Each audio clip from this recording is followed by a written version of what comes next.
बिस्मिल्लाहिर्रहमानिर्रहीम। नाज़रीन अस्सलाम वालेकुम। मैं हूं आपका मेज़बान साबिर शाकिर फाकिर इस्लामाबाद से कुछ अहम तरीन इत्तलाआत और खबरें आपसे शेयर करते हैं। जस्टिस काजी फाइज़ साहब चीफ जस्टिस ऑफ पाकिस्तान बन चुके हैं। उनका पहला दिन गुजर चुका और पहले दिन जो कुछ हुआ उसका नतीजा जो निकला वो ये निकला कि ना ही हुक्म इम्तनाई ख़त्म हो सका प्रोसीजर एंड रूल्स एक्ट में और ना ही कोई फैसला हो सका, बल्कि 25 सितंबर तक मामलात को मुअख्खर करना पड़ा और जवाबी दलाइल के लिए, तहरीरी दलाइल के लिए, और उसके बाद 3 अक्टूबर को नेक्स्ट हियरिंग होगी। और इस दौरान 2-3 सेशन आए, नशिब व फराइज आए मुख्तलिफ ऑनरेबल जजेस की। आपने भी बराह रास्त आरा सुनी और हमने भी सुनी और उसके अकॉर्डिंगली डिवीजन मौजूद है, बरकरार है। और चीफ जस्टिस उमर अता बंदयाल साहब जो कि रिटायर हो चुके हैं, वो काम पुख्ता करके गए हैं और इनको नाम दिया जा रहा है वो हर जगह बारूदी सुरंगें बिछा के गए हैं। कदम कदम पर जो है उनका सामना करना पड़ेगा। और उमर अता बंदयाल साहब रिटायर जरूर हो गए हैं, सुप्रीम कोर्ट से निकल गए हैं, लेकिन उनकी रूह अभी तक सुप्रीम कोर्ट में मौजूद है। और खास तौर पे जो वो फैसले करके गए हैं वो फैसले इतनी आसानी से अनडू होने वाले नहीं हैं, वो इतनी जल्दी से मनसूख होने वाले नहीं हैं।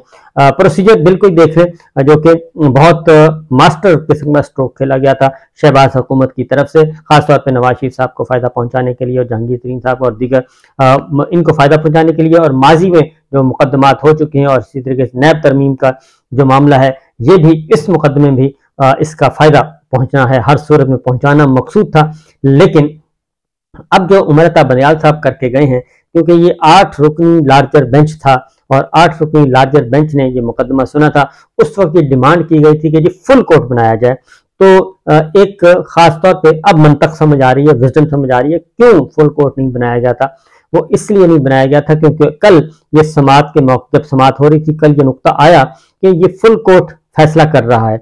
अगर ये फुल कोर्ट एक फैसला कर देता है जबकि सारे के सारे बैठे हैं, फुल कोर्ट का मतलब तमाम ऑनरेबल जजेस बैठे हैं, तो फिर इस फैसले के खिलाफ अपील कौन सुनेगा इस प्रोसीजर एक्ट के तहत। तो उसका वो फिर 15 से बड़ा बेंच कहां से आएगा, फुल कोर्ट से बड़ा बेंच कहां से आएगा जो इसकी अपील सुनेगा। लिहाजा उमर अता बंदयाल साहब चीफ जस्टिस पाकिस्तान रिटायर हो गए, लेकिन वो कुछ ऐसे काम करके गए हैं कि उनको आसानी से खत्म नहीं किया जा सकेगा। तो लिहाजा ये चीज जो है, एक नवाज शरीफ साहब भी, अब नवाज शरीफ साहब और उनके जो वकला हैं वो काफी परेशान दिखाई दे रहे हैं कि जो कुछ उन्होंने सोचा था और जिस तरीके से अटॉर्नी जनरल साहब ने सारा दिन, हालांकि उनको बड़ा खुलकर बैटिंग करने की दिया गया मौका, लेकिन वो मुतमिन नहीं कर सके। और दूसरी जानिब बड़े नामवर वकला हैं और ख्वाजा तारिक रहीम साहब हैं और इम्तियाज सिद्दीकी साहब हैं, इकराम चौधरी साहब हैं, आबिद जुबैरी साहब हैं, पाकिस्तान बार कौंसिल है और बेशुमार दीगर जो फरीक हैं वो मौजूद हैं, उज़ैर भंडारी साहब हैं। तो इसलिए किसी को भी इग्नोर नहीं कर सकते और वो एक बहुत ही सोच समझ कर ये पिटीशंस लेके आए हैं। और ये बुनियादी तौर पर मुकदमा वो सुप्रीम कोर्ट ऑफ पाकिस्तान का ही लड़ रहे हैं। ये वकला और बार एसोसिएशन जो पाकिस्तान ये मुकदमा लड़ रहे हैं सुप्रीम कोर्ट ऑफ पाकिस्तान का, सुप्रीम कोर्ट की इंडिपेंडेंस का, उसकी आज़ादी का। ये वकला को कोई फायदा नहीं होना, ना ही इन ये जो सामने वकला खड़े हैं जो आर्गूमेंट कर दे रहे हैं, उनके दलाइल, उनकी रोशनी में उन्होंने तो जज नहीं बनना, ना ही उन्होंने चीफ जस्टिस बनना है। लिहाजा ये एक, मैं आपको फिर बता रहा हूँ कि मेलाफाइडी जो है वो अब सामने नजर आ रही है, लिहाजा वो काम नहीं हो सका। एक मिसाल दी जस्टिस काजी फाइज़ साहब ने और उसमें वो अपने सबसे बड़े मोहसन जो हैं उनको रगड़ गए और वो रिकॉर्ड केस में था, क्योंकि जस्टिस काजी फाइज़ साहब को अपॉइंट किया था इफ्तिखार चौधरी साहब ने। जब वो बहाल होकर वापस आए तो उन्होंने ये पाकिस्तान की तारीख में कभी नहीं हुआ और बल्कि अदालती तारीख में कभी भी नहीं होगा कि एक साहब जो है वो वकील से बराह रास्त हाई कोर्ट के चीफ जस्टिस बना दिए जाएं। तो ये एजाज काजी फाइज़ साहब को हासिल है। तो लिहाजा उनको चीफ जस्टिस से उन्होंने अपनी कैरियर का, अदालती कैरियर का आगाज किया था। तो उन्होंने कल एक काम कहा, एक बात कही और वो कहा कि अपने हक में बोल रहे थे ये कि जी जो है सुप्रीम कोर्ट को इंटरवीन नहीं करना चाहिए। उन्होंने कहा कि रिकॉर्ड केस में देखें $6 अरब का पाकिस्तान को नुकसान हुआ, क्योंकि ये मैं आपको बता दूं कि ये एक्चुअल ये बात सही नहीं है, क्योंकि बयानिया बनाया गया था उस वक्त सुप्रीम कोर्ट ने जब इस सारी डील को रिविजिट किया तो रिकॉर्ड का जो माहिदा है वो मनसूख कर दिया था, वो इंटरनेशनल कोर्ट में चले गए। तो उससे पहले ये जो $6 अरब का मैं आपको बता दूं कि पाकिस्तान को सुप्रीम कोर्ट के इफ्तिखार चौधरी साहब के इस फैसले से $25 अरब का फायदा हुआ है, $25 अरब का। वो ऐसे हुआ था कि पहले जो परवेज मुशर्रफ साहब के ज़माने में जो डील की गई थी, परवेज मुशर्रफ साहब के ज़माने में या बाद में पीपल्स पार्टी का दौर था, उसमें जो डील की गई थी वो थी रेकोडिक में 75 अरब डॉलर 100 अरब डॉलर के ज़खायर तखमीना लगाया गया था रेकोडिक में। 75 अरब डॉलर यानी कि 75% 75 अरब डॉलर रेकोडिक और उनके साथ एक कंपनी थी उसका शेयर था, और सिर्फ 25 अरब डॉलर पाकिस्तान का शेयर था। जब सुप्रीम कोर्ट में ने इसको चैलेंज किया, सुप्रीम कोर्ट ने इसको खत्म कर दिया इफ्तिखार शाह साहब की सरबराही में अदालत में। उसके बाद वो इंटरनेशनल चले गए ट्रिब्यूनल में, और वहां पे पाकिस्तान के खिलाफ फैसला हो गया और उसमें पाकिस्तान को जुर्माना हुआ था 6 अरब डॉलर। लेकिन उसमें ये हुआ कि आउट ऑफ कोर्ट, फिर जब पाकिस्तान ने अपील की तो आउट ऑफ कोर्ट सेटलमेंट हुई थी। आउट ऑफ कोर्ट सेटलमेंट के नतीजे में पाकिस्तान का पोर्शन 25 अरब डॉलर से 50 अरब डॉलर हो गया है, जिसमें 25 अरब डॉलर पाकिस्तान फेडरल गवर्नमेंट का, 25 अरब डॉलर बलूचिस्तान का, और 50 अरब डॉलर जो है वो होगा रेकोडिक का।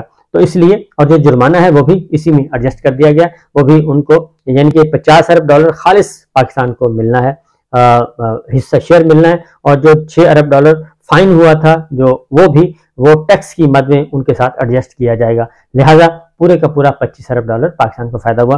तो जस्टिस काजी फाइज़ साहब, चीफ जस्टिस पाकिस्तान ने, ये शायद उनके जहन में नहीं था या उनको किसी ने गलत ब्रीफ किया था कि ये हुआ है। इफ्तिखार शाह साहब से अपने इख्तलाफात बिल्कुल उनके साथ किए जा सकते हैं, और उनके बहुत सारे इक़दाम ऐसे थे, लेकिन इस मामले में उनका काम बिल्कुल सही था। लेकिन स्टील मिल का जो किया गया था, स्टील मिल अलबत्ता वो फैसला उनका दुरुस्त नहीं था, और अगर उस वक्त प्राइवेटाइज हो जाती तो पाकिस्तान को काफ़ी जो है नुकसान से बचा जा सकता था। अब भी अरबों नहीं खरबों रुपया उस वक्त से लेके आज तक स्टील मिल में ज़ाया हो चुका है। इसी तरीके से PIA में ज़ाया हो चुका है, और दीगर भी कारपोरेशन हैं वो भी खसारे पे चली हैं, रेलवे खसारे पे चल रहा है, ये सब के सब बड़े बड़े जो हैं ये खसारे पे चल रहे हैं। बहरहाल सूरत हाल ऐसी ही है। तो आगे बढ़ते हैं। नवाज शरीफ साहब इससे मुतमईन नहीं है जी, पहले दिन से मुतमईन नहीं उनकी कार्रवाई से। तो दूसरी जानिब उमरता बदयाल साहब का मैं बता चुका हूँ। अब देखते हैं कि आगे जस्टिस काजी फाइज़ साहब आगे कैसे बढ़ते हैं। जबकि मुल्क की हालात के बारे में बता दूं कि नवाज शरीफ साहब और पीपल्स पार्टी का आपस में वो शुरू हो चुका है। डिबेट चल रही है, एक दूसरे को ताने मार रहे हैं, तानो तशनी कर रहे हैं, एक दूसरे की लेग पुलिंग भी कर रहे हैं, और पीपल्स पार्टी की CEC का इजलास भी हुआ, और उसके बाद बिलावल भुट्टो साहब जो हैं इस वक्त वो अग्रेसिव हुए हैं, और दूसरी जानिब इरफान सिद्दीकी साहब हैं, जावेद लतीफ़ साहब हैं, बहुत सारे हनीफ अब्बासी साहब हैं, वो पाकिस्तान पीपल्स पार्टी को रगड़ा लगा रहे हैं, बदस्तूर रगड़ा लगा रहे हैं। ये प्रॉक्सीज के जरिए, माउथ पीसेस के जरिए किया जा रहा है, और पीछे लीडरशिप भी है, एक तरफ जरदारी साहब हैं, दूसरी तरफ नवाज शरीफ साहब हैं, और ये प्रेशर बढ़ा रहे हैं, और उस प्रेशर बढ़ाने के नतीजे में कुछ मामला तय करना चाहते हैं, लेकिन शायद ये मामला इस तरीके से तय ना हो सके। उसकी वजह यह है कि पीपल्स पार्टी को अपना जुल्म है और मुस्लिम लीग नवाज को अपना जुल्म है। बहरहाल एक और खबर आपको सुनाते चलेंगे। तमाम के तमाम रहनुमा मौजूद हैं। नवाज शरीफ साहब ने एक ऑफर की है, बल्कि एक बहुत ही सॉफ्ट वे में गुफ्तगू की है।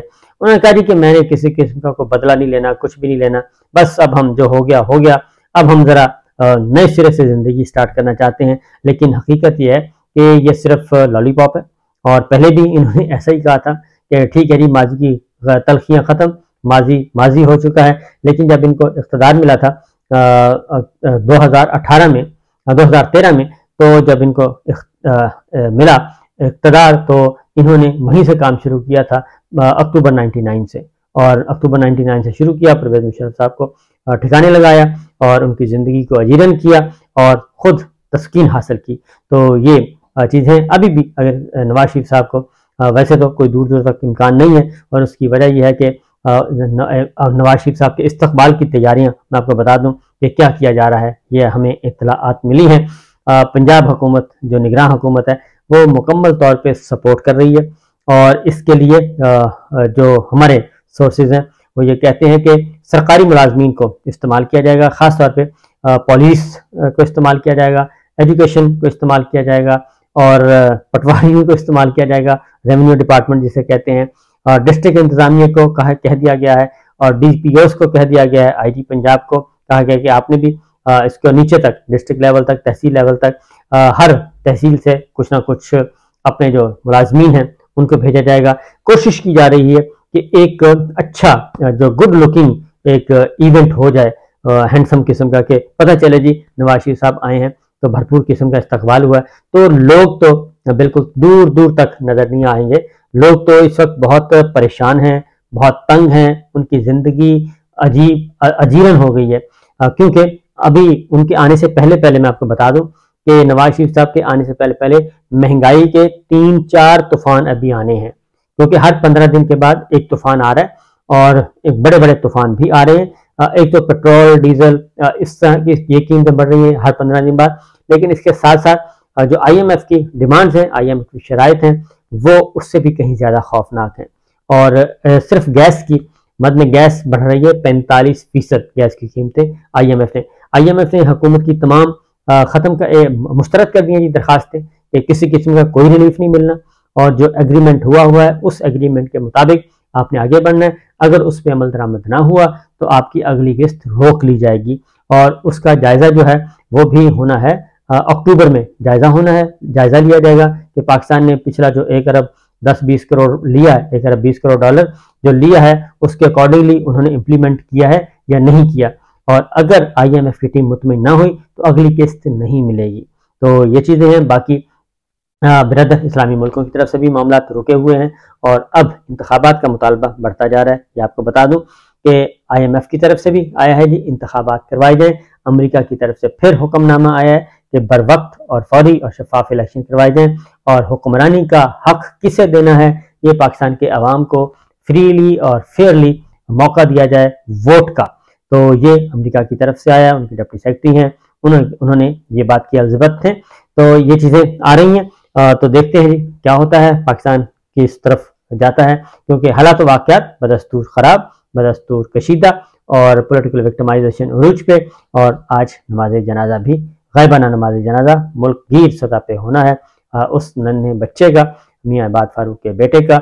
उनको कल लाया भी गया और फिलफौर तदफीन के फिलफौर उनको वापस ले जाया गया जेल में या जहाँ भी रखा हुआ है।